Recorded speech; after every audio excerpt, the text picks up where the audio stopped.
সপ্তাহের ব্যবধানে রাজধানীর বাজারগুলোয় বেড়েছে সব ধরনের চালের দাম। এছাড়াও বাড়তি সোনালী মুরগি আর আলুর দাম। তবে সরবরাহ স্বাভাবিক থাকায় বিভিন্ন ধরনের শাকসবজির দাম স্থিতিশীল রয়েছে। এ নিয়ে আরও জানাতে রাজধানীর কারওয়ান বাজার থেকে যোগ দিচ্ছেন আমাদের সহকর্মী শাহিদ আহমেদ। শাহিদ, আজকে বাজারে কোন কোন পণ্যের দাম ওঠানামা করছে?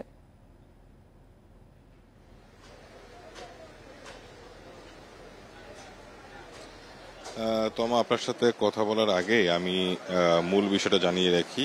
ঈদের পরে বাজারে কিন্তু ক্রেতাদের জন্য খুব একটা সুখকর বিষয় না। আমি এই মুহূর্তে রাজধানী কারণ চালের বাজারে আছে যে মোকাম।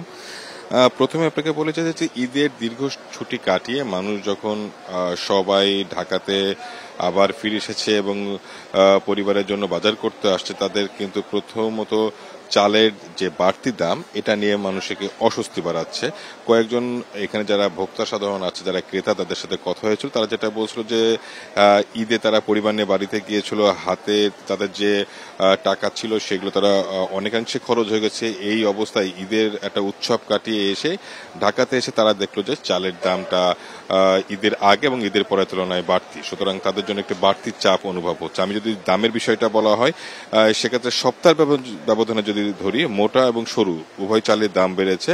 আমি যদি সেই টাকার অঙ্কটা বলি, 2 থেকে 6 থেকে 8 টাকা পর্যন্ত মানভেদে দামটা বেড়েছে। সবচেয়ে বেশি জনপ্রিয় মিনিকেট নামের যে সরু চালটা, সেই চালটা কিন্তু বিক্রি হচ্ছে আপনার 80 থেকে 85, 90 টাকা কেজি দরে, যেটা গত সপ্তাহ কিন্তু এক সপ্তাহ আগে 75-76 টাকা বিক্রি হয়েছিল। অর্থাৎ সপ্তাহের ব্যবধানে প্রায় 5 থেকে 6 টাকা বেড়েছে এই সরু চাল। আর মোটা চাল যেটা আগে ছিল, অর্থাৎ স্বর্ণ জাতে, সেটা ছিল 55 থেকে 56 টাকা, এখন কিন্তু সেটা 58 থেকে 60 টাকা বিক্রি হচ্ছে। বিয়ার 28, 60 থেকে 62 টাকা কেজি দরে বিক্রি হচ্ছে। কেন দামটা বাড়তি? ক্রেতাদের ক্ষোভ যেমন রয়েছে, বিক্রেতারা দুষছেন মিল মালিকদেরকে। তারা বলছে ঢাকার বাইরে থেকে যে মোকামগুলো থেকে আসে, ঈদের পরে সে বোরো ধানের দামটা বেড়েছে, সুতরাং তা মিল মালিকদের কাছ থেকে বাড়তি দামে কিনে হচ্ছে।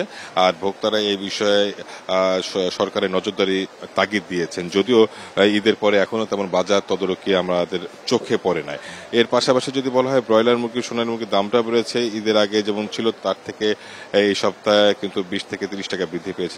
যেমন আমরা যদি বলি, এক সপ্তাহ আগে সোনালী মুরগির প্রতি কেজি বিক্রি হচ্ছে 230-220 টাকা, সেটা কিন্তু এখন বিক্রি হচ্ছে 280 থেকে 300 টাকা কেজি দরে। ব্রয়লার মুরগির দামটা কিন্তু খুব একটা বাড়ে নাই, 150 থেকে 160-65 টাকা কেজি দরে বিক্রি হচ্ছে।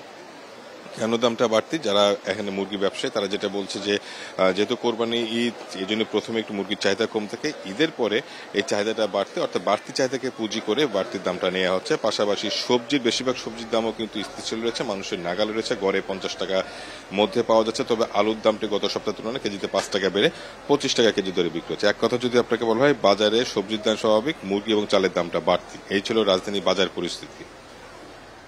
রাজধানীর বাজার পরিস্থিতির সবশেষ তথ্য জানাচ্ছিলেন আমাদের সহকর্মী শাহিদ আহমেদ।